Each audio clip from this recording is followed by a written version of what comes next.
올 시즌 KBO 최고의 투수라고 한다면 당연히 이 선수의 이름이 가장 먼저 불릴 수밖에 없습니다. 하나 이글스의 코디 폰세죠. 코디 폰세는 올 시즌 처음 KBO로 넘어온 투수입니다. 그리고 KBO로 넘어온 폰세는 정말 그야말로 한국 무대를 씹어 드시고 계십니다. 근데 사실 기대치는 이 정도는 아니었습니다. NPB 타자들의 기본적인 실력이 당연히 KBO 타자들보다 높은 것이 사실이기에 일본에서 제대로 자리 잡지 못했다고 하더라도 한국에서 잘할 수 있는 건 맞지만, 그렇다고 그런 투수가 그냥 잘하는 투수가 되는 거하곤 MVP 페이스가 될 수 있는 건 전혀 다른 이야기니까요. 리그 시작 전에 폰세가 MVP 페이스임 라고 하면 그건 좀이라는 말을 들었을 겁니다. 근데 폰세는 그런 일을 해내고 있습니다. 그냥 압도적인 모습으로 KBO를 완전 갈아먹고 있죠. 그리고 그런 폰세에 힘입어 하나 이글스는 올해 정말로 좋은 선발진을 구축하게 되었고 강한 팀으로 변모했습니다. 그렇다면 여기서 이제 궁금해질 수밖에 없게 됩니다. 과연 코디 폰세는 이 정도 폼을 보인다면 올해 어느 정도의 성적을 보일 것인가, 그리고 MVP는 그의 것이 되는가, 그리고 한 발 더 나아가 만약 미국으로 가게 된다면 어떨까 하는 것에 대해서 말이죠. 그래서 오늘은 KBO에서의 폰세를 이야기하면서 그의 미래에 대해서도 한번 이야기해보겠습니다. 우선 폰세의 성적을 살펴보도록 하죠. 6월 16일까지 성적을 보면 15게임 출장에 9승 0패를 기록했고 96이닝을 던지며 ERA 2.16을 기록하고 있습니다. 삼진은 129개, 볼넷은 22개를 기록하고 있죠. 정말 말 그대로 미친 활약을 기록하고 있습니다. ERA는 전체 1위이며 승수와 승률 역시 1위이고 던진 이닝은 후라도에 이은 전체 2위입니다. 삼진도 129개로 압도적 1위를 달리고 있죠. 미쳤다라고 밖에는 할 말이 없네요.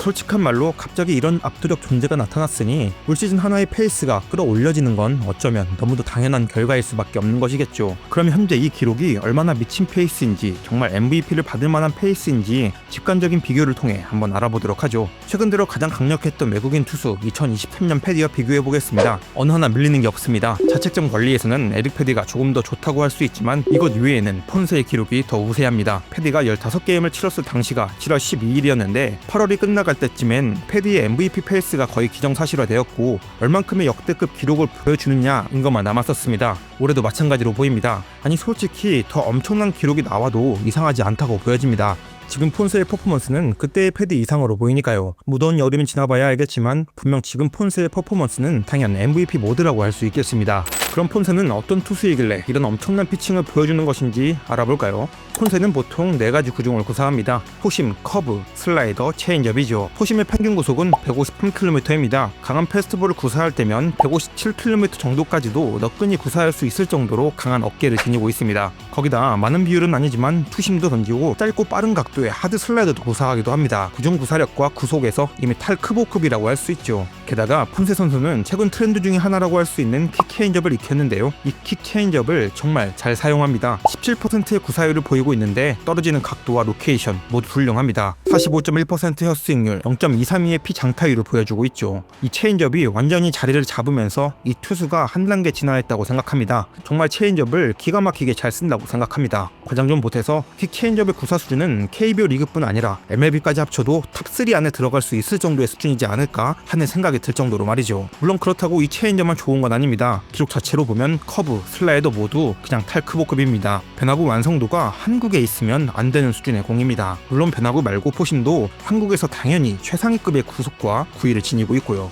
뭐 이리저리 말은 길었지만 한마디로 쉽게 표현하자면 MLB에서 던지고 있어야 하는 투수가 KBO에서 던지고 있다라고 볼 수 있는 정도입니다. 그리고 확실한 건 일본에서 활동한 당시엔 절대 이 정도의 퀄리티의 피처는 아니었습니다. 리그의 수준 차이를 떠나 피칭 퀄리티 자체로만 봐도 분명히 올해의 폰세는 지난 몇 년간의 폰세와는 완전히 다른 선수입니다. 항상 뭐 이야기가 나왔던 마운드 위에서 지나치게 감정적이다, 그 감정이 제구력에 부정적 영향을 끼친다, 그리고 빅사이즈 피처임에도 내구력에 문제가 있다, 언제 어디가 아플지 모른다, 이닝을 많이 소화하기는 어렵다, 이 두 개만 봐도 완전 난판이거든요. 올해는 아프지도 않고 감정적으로 부정적 영향을 보이지도 않습니다. 그냥 완전히 완벽한 투수입니다. 역시 참 야구는 그리고 한 사람의 발전에 대해서 미리 예단하면 안 되는 것 같습니다. 그럼 이야기를 다시 다른 각도로 돌려 폰세와 미국에 대한 이야기를 해보겠습니다. 폰세가 내년에 미국으로 가게 됐을 때 과연 그는 어느 정도의 투수일까 하는 관점으로 내년의 모습을 미리 예상할 수는 없습니다. 그리고 폰세가 정말 내년에 미국을 갈지도 안 갈지도 모르고요. 그렇기에 현재 시즌을 가지고 미리 내년을 생각해본다는 관점으로 접근해 보겠습니다. 시작하기 전에 비디오 분석만으로 하기 때문에 느낌과 사실은 다를 수 있다는 점 양해 부탁드립니다.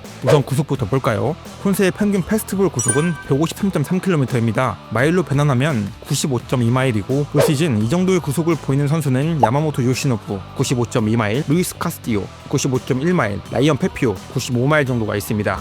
대략 선발 투수의 구속 순위로 보면 20위권에 위치한 선수들입니다. 그중 평균 구속이 완전히 같은 야마모토와 비교해보면 야마모토의 올 시즌 패스트볼은 37.2%로 구사하며 피안타율 1할 9푼 1리, 헛스윙률 15.3%로 훌륭한 성적을 기록하고 있다고 할 수 있겠습니다. 그런 야마모토의 패스트볼과 비교해도 폰세의 포심은 전혀 부족함은 없어 보입니다. 경쟁력은 충분해 보이네요. 아니요, 오히려 포심의 힘 자체로만 보면 폰세가 더 좋아 보입니다. 폰세의 모든 피칭의 밑바탕이 되어주는 그의 포심은 충분히 통할 수 있는 수준이라고 생각합니다. 게다가 폰세의 큰 키와 메이저리그와 비교해도 상위 10% 안에 들 수 있는 정도의 넓은 익스텐션을 가지고 있기에 그의 포심은 전혀 밀리지 않을 것으로 생각됩니다. 물론 그렇다고 한국에서처럼 맘 편히 던질 수는 없겠죠. 여긴 100마일로 제고된 공도 그냥 홈런 만드는 미친 곳이니까요. 다음은 주목이라고 할 수 있는 체인지업을 볼 건데요. 그의 킥 체인지업, 이건 정말 물건이라고 생각합니다. 당장 MLB에서 킥 체인지업을 가장 잘 쓰고 있는 투수 데이비스 마틴 선수와 한번 비교해보면 마틴 선수의 체인지업 구속은 144.3km이고 떨어지는 각도와 변화되는 포인트가 매우 좋습니다. 폰세 선수의 체인지업도 이에 못지 않다고 생각합니다. 떨어지는 각도와 포인트만 보면 절대 뒤지지 않죠. 마틴의 올해 체인지업 기록을 보면 피안타율 2할 1푼 3리, 헛스윙률 18.6%인데요. 적어도 이 정도 수치는 찍어줄 수 있지 않을까 하는 생각을 해봅니다. 벌써 두 개의 피칭만 봐도 당장 MLB로 간다고 해도 상관이 없어 보이네요. 그리고 다음은 슬라이더를 보겠습니다. 폰세는 슬라이더도 좋습니다. 브레이킹 각도 크고 143km로 구속도 좋습니다. 딜런 CJ의 슬라이더가 딱 88.8마일입니다. 떨어지는 날카로움 같은 느낌은 딜런 CJ보다는 부족한 건 맞습니다만 그렇다고 폰세의 슬라이더가 느낌이 없는 건 아닙니다. 그리고 슬라이더의 컨트롤 능력은 폰세가 그렇게 밀려 보이지도 않습니다. 그런 면으로 봐서는 앞서 본 체인지업보다는 아니지만 그렇다고 경쟁력 없는 수준은 아닐 것 같다는 생각은 듭니다. 참고로 딜런 CJ는 MLB의 대표적인 슬라이더 투수이고 올해 슬라이더 49.4%의 구사율을 보이며 피안타율 1할 9푼 5리, 헛스윙률 43.2%의 미친 성적을 보이고 있습니다. 그리고 이제 마지막으로 하나 더 볼 건 커브인데요. 커브는 130km 정도로 구사되며 어떻게 보면 폰세 피칭의 킥이라고도 볼 수 있습니다. 왜냐하면 폰세의 커브는 폰세의 피칭 중 가장 느립니다. 즉 피칭의 템포 변주를 줄 수 있는 구종이란 거고 그래서 매우 중요한 역할을 담당한다고 볼 수 있습니다. 그리고 실제로 좋기도 합니다. 개인적으로는 슬라이더보다는 커브가 훨씬 완성도가 좋아 보입니다. 구속으로 보면 80.7마일이고 느낌적으로 보면 그나마 비슷한 느낌은 볼티모어의 딘 크레머 선수를 뽑고 싶네요. 두 선수 모두 정통 오버핸드 투수로서 커브의 수직 무브먼트 각이 매우 큰 장점이 있습니다. 단지 키 자체가 폰세가 훨씬 더 크고 익스텐션도 훨씬 길다 보니 더 뭔가 커브가 더 앞에서 던지는 것 같은 느낌은 있긴 하죠. 개인적으로는 만약 미국으로 간다고 하더라도 이 커브는 체인지업만큼이나 매력적이지 않을까 싶습니다. 그래서 종합적으로 보면 결국은 충분히 경쟁력이 있다고 생각합니다. 작년에 패디가 정말 좋은 성적을 보여줬고 올해도 계속해서 MLB에서 좋은 성적을 보이고 있거든요. 부상 없이 올해의 폼만 유지할 수 있다면 코디 폰세는 또 하나의 리턴 신화가 되지 않을까요? 물론 폰세가 미국을 안 갈 수도 있지만 말이죠.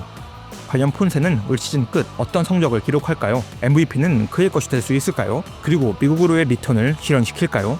오늘의 이야기는 여기까지입니다. 감사합니다.